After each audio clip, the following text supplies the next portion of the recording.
Looking ahead to the big game in the Premier League this weekend, it is Arsenal against Chelsea. Arsenal, as it stands, 6 points adrift of Chelsea, who, of course, at the moment, occupy that fourth Champions League spot. You take a look at how the bookies have this game set.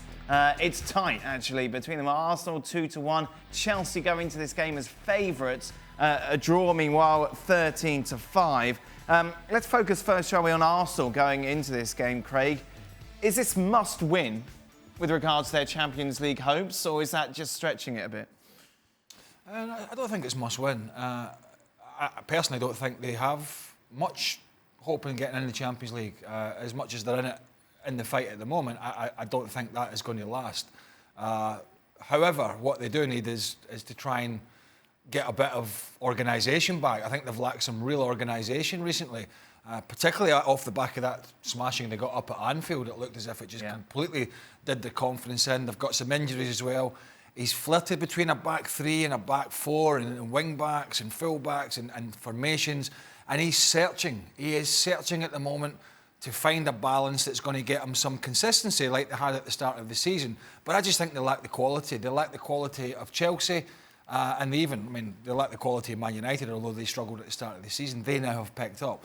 So I don't think it'll be a disaster if they get a draw. I don't think if they win, it's a bonus for Arsenal. But I don't think they'll be in the top four, even if they beat Chelsea this weekend. What was alarming, Craig obviously mentioned the Liverpool game, where you could say, all right, it's Liverpool, they're top of the table, they're flying. But against West Ham, they were second best at everything. Yeah, but I think their biggest problem's defensively. I think after a bad start, they went on that incredible run, and the reason they kept that run going was because somehow defensively they never got caught. When they made mistakes, they got away with it. They definitely defended better then than they are now. Now it's the complete opposite. When they make mistakes, they're getting caught. And the truth is, defensively, they don't have the personnel. You know, they need a complete overhaul at the back, and that is what's, as much as anything else, is going to keep them out of the top So do you four. give them a pass? Like, there's a lot of criticism being thrown at Arsenal at the moment, but do you give them a pass because they don't have the personnel? Yes, I would, yeah. Listen, as much as anything else, the last 3-4 seasons, we've criticised that they've had no stomach. Right. They've got a stomach, they're up for the fight, they're just not good enough. I mean, I don't get this criticism.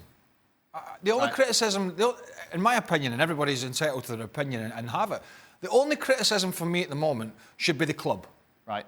I can't look at a manager who's had one transfer window and we've only just started. We're halfway through the second one and I've already said they've got no money. I can't look at a manager who's only 6 months in to try to turn around the inherent mess that was left. Now, you can blame Wenger, you can blame Gazidis, you can blame Kroenke, but it was a bit of a mess, or a big bit of a mess. So I don't really see the, well, have they brought in the right coach? Well, you know, you've made a decision to go Unai Emery. The guy needs time to be able to turn this around. He's not a magician. He's not perfect. He's going to make mistakes. But I don't get it. I mean, they weren't anywhere near challenging for the league when Wenger left, and they're probably in a similar scenario now. That's not going to turn around in 6 months. Not one of us put them in the top four at the start of the season. No, I don't see it now. So if they don't get in the top four, it shouldn't be a surprise. Robert, it's incredible when you think it was just a month since they beat Spurs 4-2 in the North London derby. There was so much excitement at that stage, wasn't there, around Arsenal and where they could go. Since then, it's been pretty much free fall. Yeah, they had 2 or 3 games. I mean, Liverpool at home, the Tottenham game at home with great intensity. They looked well organised, they were determined.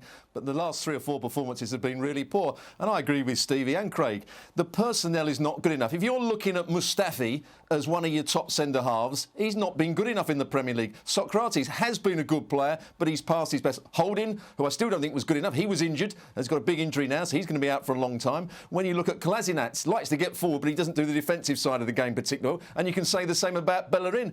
And apart from Torreira in midfield, they still have problems defensively. Xhaka is not mobile enough to be a holding midfield player. So that was why it was such a surprise when they played so well against Liverpool at home and Tottenham at home, because they did defend well all around the field. And he leaves players out like Ozil and Ramsey because they don't do the defensive side of the game either. So he's got massive problems, Unai Emery, and I think he's done a good job so far. What do you do with Ozil, Robert? You have to sell him at some point. For all the talent that he's got as a passer, a club like Arsenal now that needs structure, they need to be better defensively, they need to get good team spirit. he's a luxury player. He can go and play for the very best teams because they dominate games. But if Arsenal aren't dominating games, Ozil is a passenger and he's a problem for them. And I think that he has to, at some point, be sold. They get some money in and then they go and invest it on 2 or 3 players. I don't think people realise just how big a broom it's needed to sweep this place clean. Yeah. I mean, seriously, to go back to that point that Robbo was making, anybody that thought bringing in Socrates, who's decent, but, alongside Mustafi, who was, I don't think is good enough, and Lichtsteiner in the summer, hugely experienced, but over the hill. Torreira, OK, decent little player, didn't start the season. But anybody who thought that kind of transfer policy was going to catapult them even into the top 4, living in cloud cuckoo land. I mean, really, the Cronkies, the changes behind the scene with Mislintat going, the signing policy, the fact they gave Ozil the big money before Unai Emery came in, it is needing a massive overhaul when you look at what Liverpool, City, what United will do and what Chelsea may do. Isn't it amazing how you forget certain things when you're winning games? Yeah. I mean, winning games covers up a lot of problems. And when they were going through this, 22 game, we thought, oh, they're back and they're doing this and they're doing that.